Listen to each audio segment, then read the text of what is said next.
Halo, selamat pagi. Assalamualaikum warahmatullahi wabarakatuh.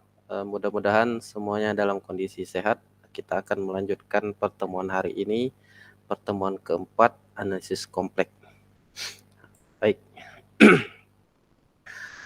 Adapun materi yang akan saya sampaikan di hari ini adalah tentang dasar-dasar aksiomatik bilangan kompleks dan koordinat kutub bilangan kompleks. Satu lagi teorema de Moivre ya. Nah, jadi hari ini akan saya sampaikan 3 materi sekaligus gitu ya. Tapi tidak akan lama. Baik, pertama saya ingin mengingatkan bahwa kemarin di minggu sebelumnya saya meminta kalian untuk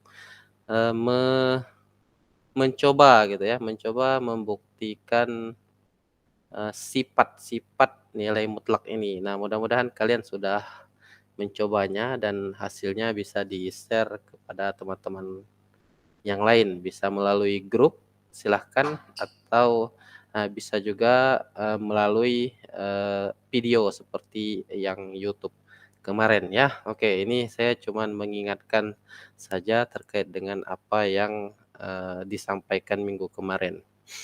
Untuk selanjutnya nanti kalau misalkan ada yang perlu dipertanyakan lagi terkait dengan sifat-sifat ini, nanti kita akan sama-sama melihat apa yang kalian kerjakan.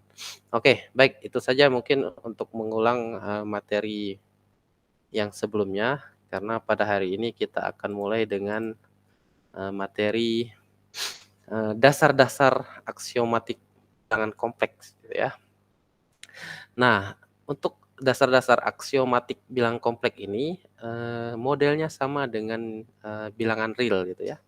Mungkin dulu kalian sudah pernah belajar tentang aljabar, analisis real. Nah, di situ jadi ini saya sambil mengingatkan ke kalian di saat belajar aljabar atau analisis real itu kalian mengenal istilah-istilah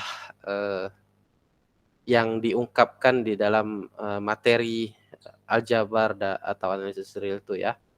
Beberapa istilah itu ya mungkin kalian sudah sering dengar juga gitu ya tentang ketertutupan gitu ya, tertutup, komuni, komuni, komutatif, asosiatif, distributif, unsur kesatuan dan unsur inverse. Nah, istilah-istilah ini saya tidak asing lagi, apalagi kalian sudah memperoleh mata kuliah aljabar gitu ya. Nah, oke, di bilangan kompleks juga sama gitu ya. Jadi yang dimaksud dengan tertutup di situ adalah, nah ini saya tuliskan di sini, ada di bilangan kompleks itu ada Z1 misalkan ya, ada Z2 gitu ya. Nah, Z itu adalah bilangan kompleks gitu ya, Z1 dan Z2 itu. Nah, Z1 dan Z2 itu ada di S. S ini artinya semesta gitu ya, himpunan semestanya. Nah, maka Z1 ditambah Z2 dan Z1 dikali Z2 juga adanya di S. Nah, karena dia Z1 ditambah Z2 dan Z1 dikali Z2 ada di S, maka dari itu merupakan sifat tertutup yang dimaksud di sini gitu ya. Sama juga dengan konsep yang ada di bilangan di aljabar dulu atau di analisis real, yang dimaksud dengan tertutup itu adalah ketika Z1 Z2 artinya ketika ada suatu bilangan dengan suatu bilangan yang lain misalkan ya, dioperasikan dengan operasi jumlah, dioperasikan dengan operasi kali di sini ya. Nah, dia dia hasil operasinya itu berada di himpunan semestanya. Itulah yang dimaksud dengan sifat tertutup di sini ya. Jadi ketika hasil operasinya Z1 ditambah Z2, Z1 dikali Z2 itu berada di S. S ini adalah himpunan semesta, maksudnya karena ini kita bicara ya di bilangan kompleks, jadi semestanya itu adalah bilangan kompleks. Nah, itulah yang dimaksud dengan sifat tertutup. Nah, baik. Yang kedua itu adalah komutatif ya. Nah, komutatif itu sama juga seperti yang kalian tahu, bahwa Z1 ditambah Z2 itu sama juga dengan Z2 ditambah Z1 gitu ya. Nah, ini untuk operasi jumlah. Ada juga operasi kali gitu ya, Z1 dikali Z2 sama dengan Z2 dikali Z1. Nah, itu hasilnya, ini bicara, hasil operasi yang sama gitu ya, kalau di komutatif itu. Kemudian kalau di asosiatif itu Z1 ditambah dalam kurung, Z2 ditambah Z3, nah itu sama juga dengan, dalam kurung Z1 ditambah Z2, tutup kurung ditambah Z3 gitu ya. Nah, jadi ini, sifat asosiatif di sini ini juga sama bicara hasilnya sama gitu ya. Jadi kalau misalkan kalian operasikan antara Z1, Z2, dan Z3 ini, untuk yang Z1 ditambah dalam kurung Z2 ditambah Z3 itu hasilnya akan sama dengan dalam kurung Z1 ditambah Z2 ditambah Z3 gitu ya. Ini untuk operasi pada jumlah, sedangkan operasi pada kali juga sama hasilnya, demikian gitu ya. Oke, itu untuk yang sifat asosiatif. Sekarang yang, distributif gitu ya. Kalau distributif itu, ya artinya ada operasi kali, ada operasi jumlah gitu ya. Nah, ini kan Z1 dikali maknanya ya, kalau untuk, yang tertulis di sini, ini Z1 dikali gitu ya dalam kurung Z2 ditambah Z3. Jadi distributif ini ada operasi kali, ada operasi, mmm, tambah gitu ya, jumlah. Nah, ini sifat distributif ini, nah itu Z1 dikali dalam kurung Z2 ditambah Z3 itu sama dengan Z1 dikali Z2 ditambah Z1 dikali Z3. Nah, ini, mmm, ini mungkin saya tidak akan contohkan di sini karena, kemarin kalian sudah membuat video tentang penjumlahan mmm, tentang penjumlahan atau perkalian, 2 buah bilangan kompleks gitu ya. Nah, itu tinggal kalian, mmm, contohkan misalkan Z1, Z2-nya berapa, Z3-nya berapa, dioperasikan nanti akan memenuhi sifat-sifat, komutatif, asosiatif, distributif gitu ya. Nah, sedangkan yang selanjutnya itu ada yang dinamakan dengan unsur kesatuan. Nah, maksud dari unsur kesatuan di sini adalah, nah, kalau di operasi jumlah, unsur kesatuannya itu adalah nol gitu ya. Karena Z1 ditambah nol itu sama dengan nol ditambah Z1. Nah, itu sama dengan, Z1 itu sendiri gitu ya. Jadi unsur kesatuan itu ketika dioperasi jumlah, Z1 ditambah berapa yang hasilnya Z1 itu sendiri. Nah, itulah, unsur kesatuan gitu ya, ditambah berapanya itulah unsur kesatuan gitu ya, karena di sini bilangan berapapun kalau ditambah dengan nol hasilnya bilangan itu sendiri, ya artinya di operasi jumlah unsur kesatuannya itu adalah nol gitu ya. Nah, itu untuk yang, operasi jumlah. Nah, sekarang gimana kalau misalkan di operasi, kali gitu ya. Nah, kalau di operasi kali, apa unsur kesatuan di operasi kali? Nah, unsur kesatuan di operasi kali itu adalah, eee, Z1 dikali berapa gitu ya, Z1 dikali berapa, supaya menghasilkan, eee, Z1 itu sendiri, gitu ya. Nah, itu kalau di operasi kali. Jadi Z1 dikali berapa sama dengan Z1 itu sendiri gitu ya. Nah, tentu kalian, akan mikir bahwa, Z1 dikali satu gitu ya, karena Z1 dikali satu ya Z1 itu sendiri. Nah, maka dari itu mmm, untuk di operasi kali, unsur kesatuannya itu adalah, 1 gitu ya. Nah, oke, itu untuk unsur, kesatuan. Nah, sedangkan untuk unsur inverse, nah, unsur inverse itu di sini dituliskan Z ditambah Z1 sama dengan 0 gitu ya. Nah, maka Z adalah unsur input di operasi jumlah. Jadi maksudnya di sini, berapa gitu ya, ditambah dengan Z1 hasilnya 0 gitu ya. Nah, berapa, ditambah dengan Z1 hasilnya 0. Nah, berapanya itu, itulah yang merupakan unsur input di operasi jumlah gitu ya. Nah, saya contohkan misalkan Z1-nya itu adalah apa misalkan contohnya ya, Z1 itu adalah 5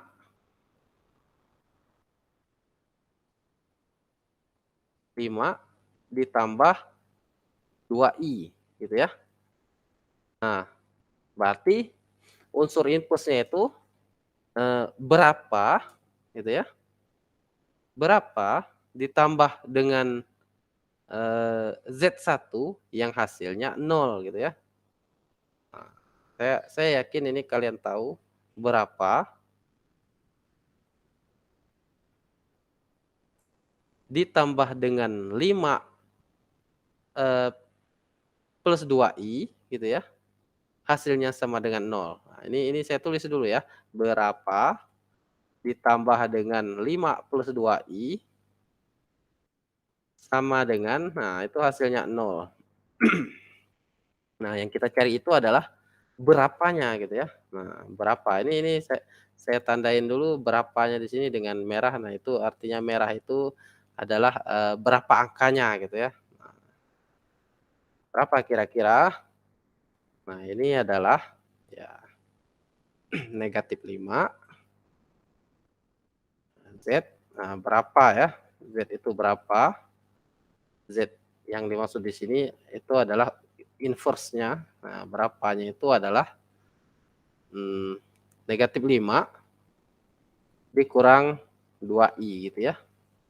Nah, itu adalah unsur inverse, untuk, Z1 yang sama dengan 5 ditambah 2i.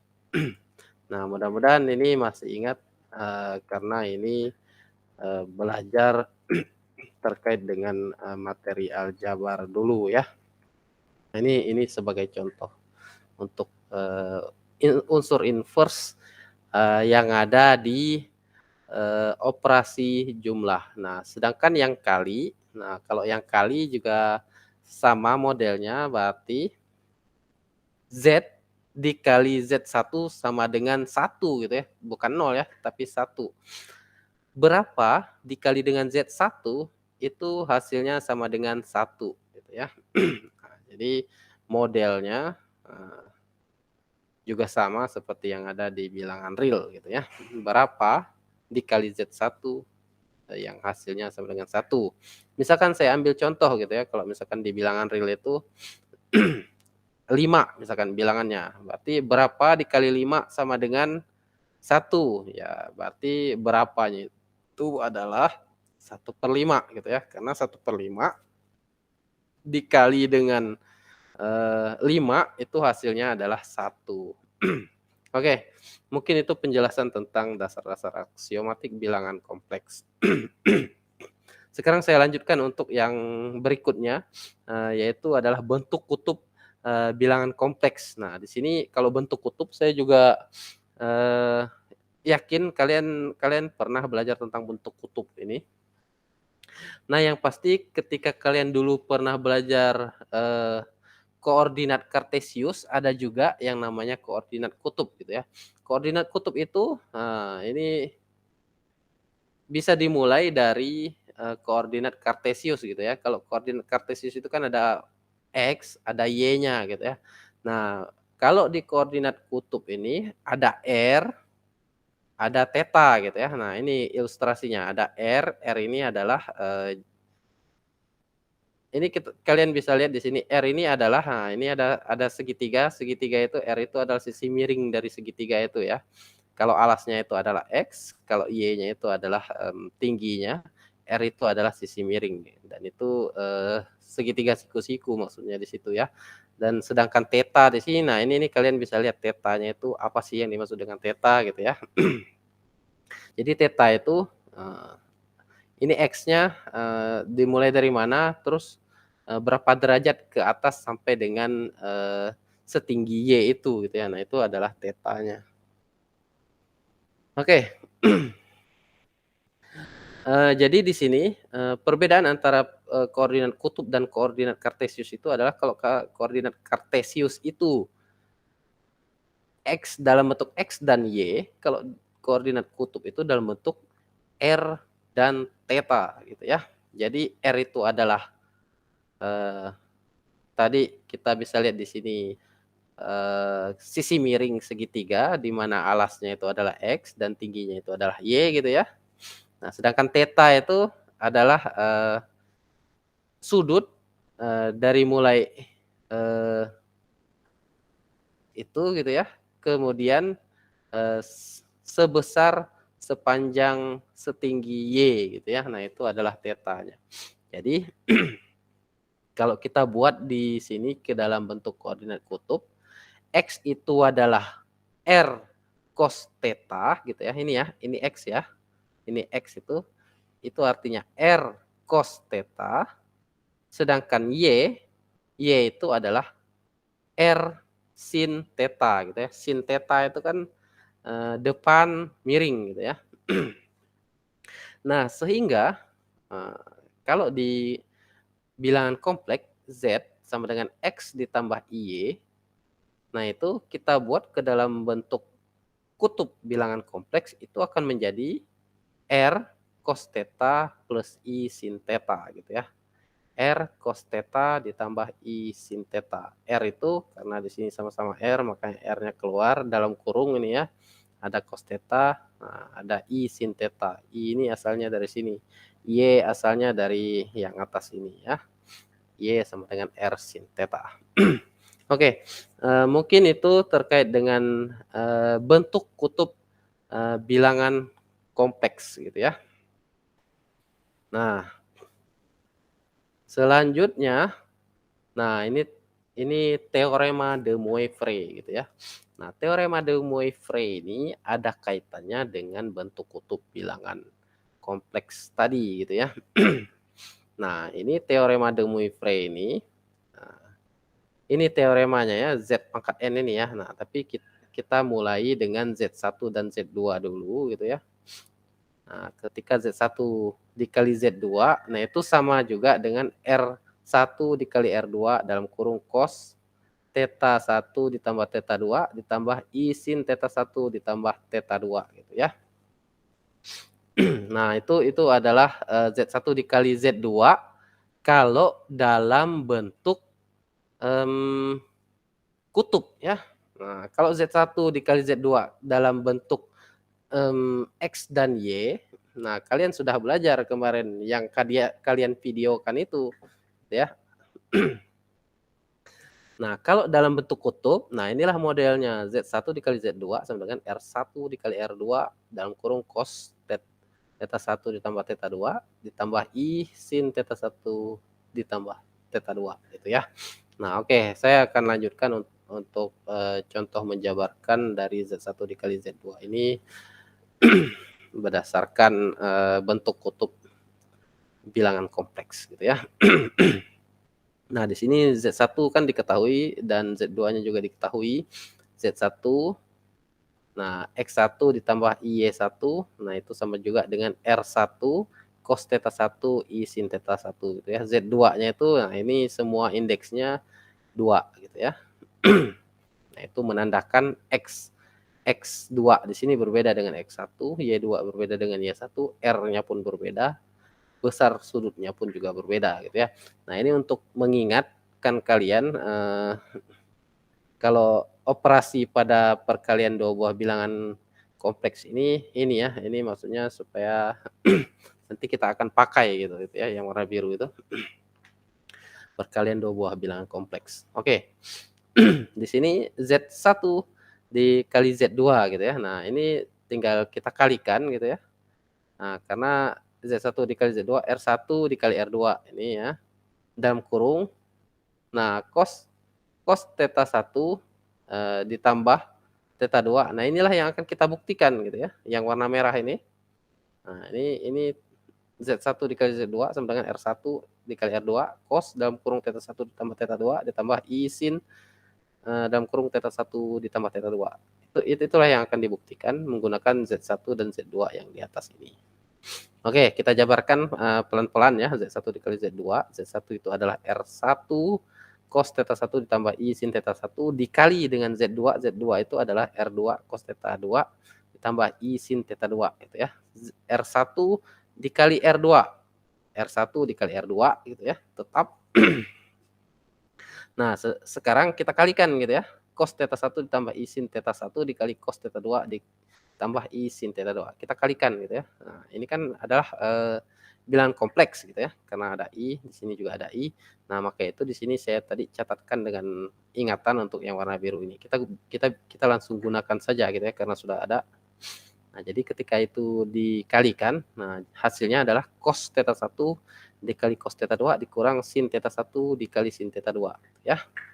Jadi saya menggunakan yang warna biru ini yang saya ingatkan tadi itu ya. Oke, ditambah dengan cos theta 1 sin theta 2 ditambah sin theta 1 cos theta 2 I ya, jangan lupa. Nah, tapi jangan lupa ini karena ini jumlah ini dalam kurung harusnya ya. Nah, jadi ini harus berada di dalam kurung gitu ya. Nah, supaya membedakan ya. Nah, ini kita kurung dulu ya. Nah, itu kita membedakan kalau R1 dikali R2. Nah, ini operasinya itu kali gitu ya. R1 kali R2 dikali ya dalam kurung yang warna hijau ini ditambah dengan yang warna ungu gitu ya. Oke, kita lanjutkan. Nah, ini yang warna hijau ini cos theta 1, cos theta 2 dikurang sin theta 1, sin theta 2. Itu adalah cos theta 1 ditambah theta 2. Ini saya mengingatkan kalian kepada rumus-rumus trigonometri gitu ya. Jadi ini rumus sudut jumlah namanya ya. Kalau misalkan di trigonometri itu.